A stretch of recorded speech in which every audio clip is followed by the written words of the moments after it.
আর যে বিষয়টি সেটি কিন্তু আমরা আবারও দেখছি, ঢাকা বিশ্ববিদ্যালয়ের শিক্ষার্থীরা পেছনের দিকে দৌড়ে আসছে, তবে পিছু হচ্ছে বলা যায়। তবে ইট পাটকেল নিক্ষেপের যে বিষয়টি সেটি কিন্তু চলমানই রয়েছে এবং ঢাকা বিশ্ববিদ্যালয়ের যারা শিক্ষার্থী রয়েছে তারা পিছু হচ্ছে এবং আমরা সেটি কিন্তু দেখছি যে তাদের যে পিছু হটার যে বিষয়টি সেটি আমরা দেখছি। এবং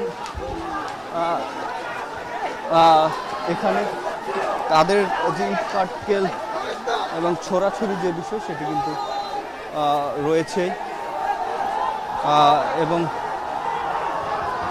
এই মুহূর্তে দুই পক্ষ থেকে ইট পাটকেল ছোড়ার যে বিষয়টি সেটি কিন্তু চলমান রয়েছে। তবে এখানে হতাহত যাতে না হয় সেটি কামনা, তবে দুই পাশ থেকেই যে উত্তেজনা সেটি কিন্তু চলমান রয়েছে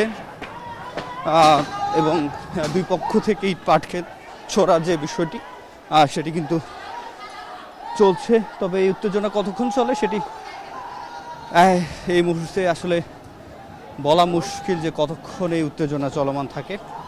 তবে এখান থেকে কোনো সাধারণ শিক্ষার্থী আহত হোক সেটি নিশ্চয় কারো কাম্য না।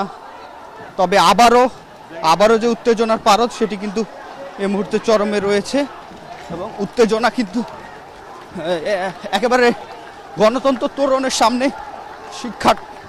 এদিকে ঢাকা বিশ্ববিদ্যালয়ের শিক্ষার্থীরা তারা প্রবেশ করছে এবং সেটি কিন্তু আমরা দেখছি দুই পক্ষের শিক্ষার্থীদের যে অবস্থা সেটি আমরা দেখছি। এবং এখানে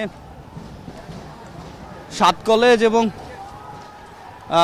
কলেজ এবং ঢাকা বিশ্ববিদ্যালয়ের শিক্ষার্থীদের মধ্যে যে ইট পাটকেল ছোড়ার যে বিষয়গুলো সেটি কিন্তু আমরা দেখতে পাচ্ছি এবং উত্তেজনা একেবারে চরমে বলা যায়। গণতন্ত্র তোরণের কাছাকাছি চলে এসেছে ছাত্রদের শিক্ষার্থীরা এবং অন্য যারা সাত কলেজ ছাড়া বাকি যারা রয়েছে সাত কলেজের বাকি শিক্ষার্থীরা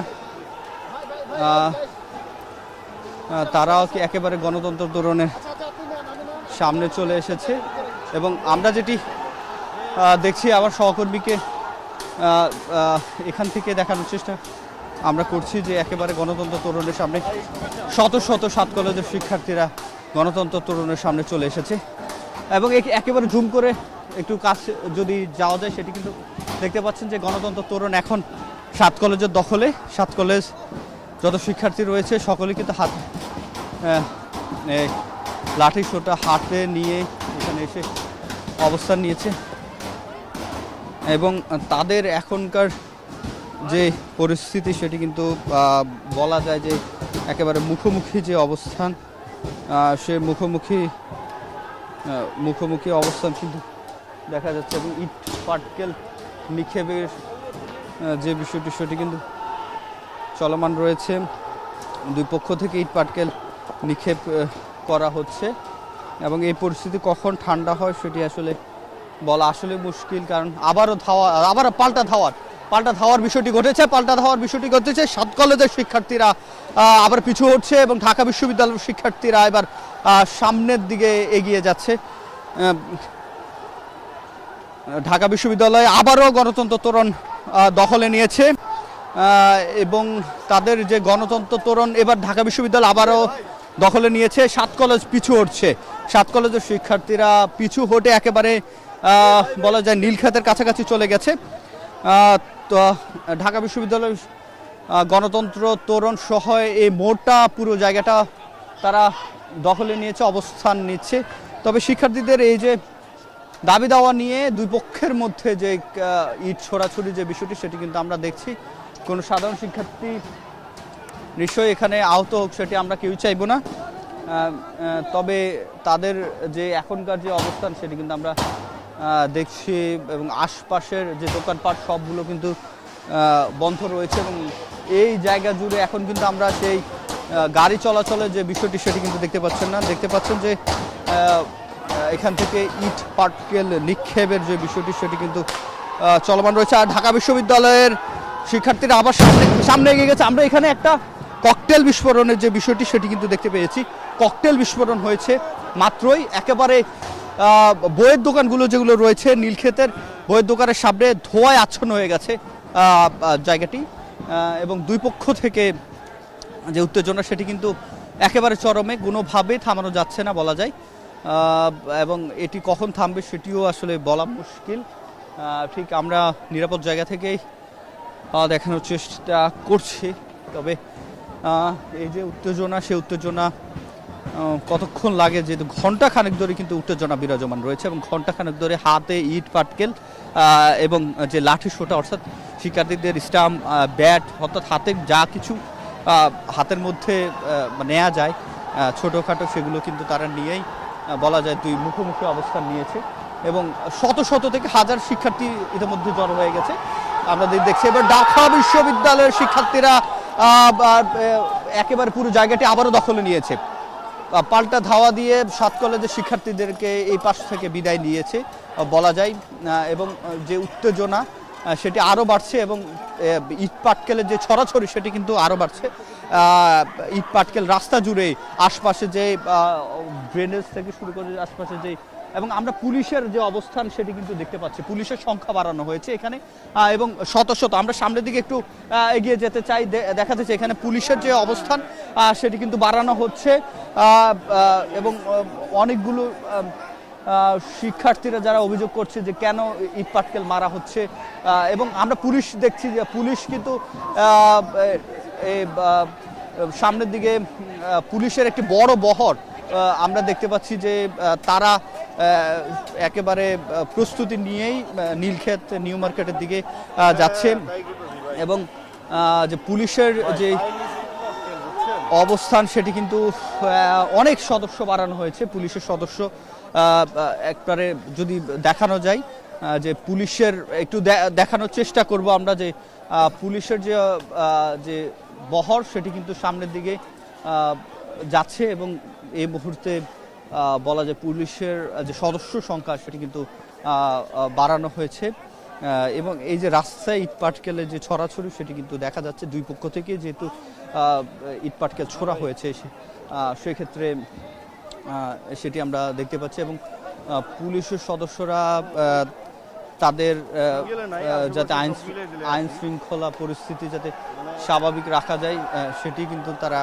চেষ্টা করছেন। অতিরিক্ত পুলিশ মোতায়েনের যে বিষয়টি সেটি ইতিমধ্যে করা হয়েছে, তবে শিক্ষার্থীরা এই যে উত্তেজনা সেটি কখন নাগাদ আসলে থামে সেটি এখন পর্যন্ত বোঝা যাচ্ছে না এবং ইট পাটকেল ভেঙে ছোড়ার যে বিষয়টি সেটি কিন্তু দেখা যাচ্ছে এবং শিক্ষার্থীরা এই ইট পাটকেল ছোড়াছড়ি থামুক, কেউ বলছে যাতে তাদের যে দাবিগুলো সেগুলো যাতে দ্রুত মেনে নেওয়ার যে বিষয়গুলো, তাতে করে দুই পক্ষের জন্য ভালো হবে এবং পুলিশ দেখতে পাচ্ছেন পুলিশের অতিরিক্ত যে ফোর্স সেটি কিন্তু যাচ্ছে সামনের দিকে।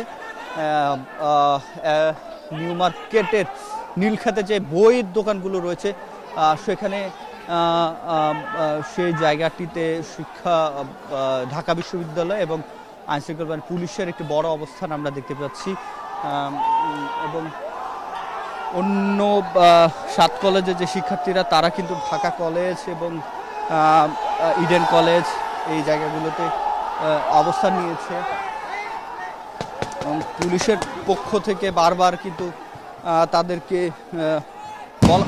বলা হচ্ছে যাতে, এবং আমরা আরেকটি ককটেল বিস্ফোরণের শব্দ পাচ্ছি এবং সেটি একেবারে মোড়ে নিউ মার্কেট নীলক্ষেত মোড়েই এই ককটেলটি বিস্ফোরণ হয়েছে। এ নিয়ে 2টি ককটেল বিস্ফোরণ হলো এই ধাওয়া পাল্টা ধাওয়ার ঘটনায় এবং পুলিশের পক্ষ থেকে তাদের যে বিষয়গুলো সেটি কিন্তু তারা ব্যবস্থা নিচ্ছেন এবং এখানে কোনো বিস্ফোরণ হয়েছে কিনা সেটি দেখছি। তবে শিক্ষার্থীদের পক্ষ থেকে এবং দুই পক্ষ থেকেই তারা দাবি দেওয়া এবং এই রাতে যে উত্তেজনা সেটি তারা চান না মূলত। এবং এখনকার যে পরিস্থিতি পুলিশের আমরা বারবার শান্ত রাখার চেষ্টা করি। এই ঢাকা কলেজে ঢাকা ভার্সিটি ক্যাম্পাসে হামলা করছে এই পুলিশ নিরপেক্ষ ভূমিকা। ঢাকা কলেজে ঢাকা ভার্সিটি ওরা হামলা করে। যখন ঢাকা ভার্সিটি ক্যাম্পাসে এসে ঢাকা কলেজ হামলা করলো, এই বৃষ্টির মতো ইট কুয়াতে ঢেল মারলো, এই পুলিশ সাইডে যায় ওদেরকে পাহারা দিচ্ছে। এই পুলিশের বিচার করতে হবে। এই পুলিশ ছাত্রলীগের পুলিশ।